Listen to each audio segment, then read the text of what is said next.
چیه مهندس؟ طبق خب اینم میل موزگیر لاستیکش سیاه خورده.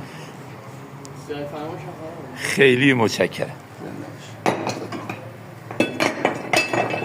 خرابه؟ بله. و این هم آقای مهندس مهرانه که باید زحمت بکشه و ماشین آفرود ما رو تعمیر کنه. کارهای پراشکاری رو داریم انجام میدیم. خوبه. همه کار میکنن دیگه. منتها تقصیر خود مهندس. اگه واسه یه پاترول پیدا میکرد و میخریدم نه این داستان ها نداشتیم. داستان رو نداشت. سواری آفرود بریم. آره دیگه همینه.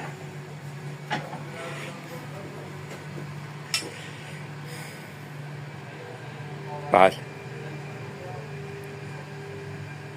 و ماشین رو میبینید که بالاخره کفاره شرابخوری های بی حساب تنها در میانه مستان نشستن است. آوردیم تامینگاه مهندس مهران، ماشین رو باز کردن، جلوبندی و صفحه کلاج و این داستانه ها به خاطر آفرود رفتن با ساینا. بله اینم داستان امروزم. چیه مهندس؟ طبق خب اینم میل موزگیر لاستیکش سیاه خورده. خیلی متشکرم. خرابه؟ بله. و این هم آقای مهندس مهرانه که باید زحمت بکشه و ماشین آفرود ما رو تعمیر کنه. کارهای پراشکاری رو داریم انجام میدیم. خوبه. همه کار میکنن دیگه. منتها تقصیر خود مهندس. اگه واسه یه پاترول پیدا میکرد و میخریدم نه این داستان ها نداشتیم. داستان رو نداشت. سواری آفرود بریم. آره دیگه همینه.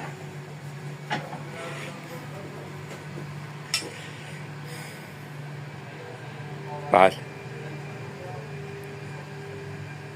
و ماشین رو میبینید که بالاخره کفاره شرابخوری های بی حساب تنها در میانه مستان نشستن است. آوردیم تامینگاه مهندس مهران، ماشین رو باز کردن، جلوبندی و صفحه کلاج و این داستانه ها به خاطر آفرود رفتن با ساینا. بله اینم داستان امروزم.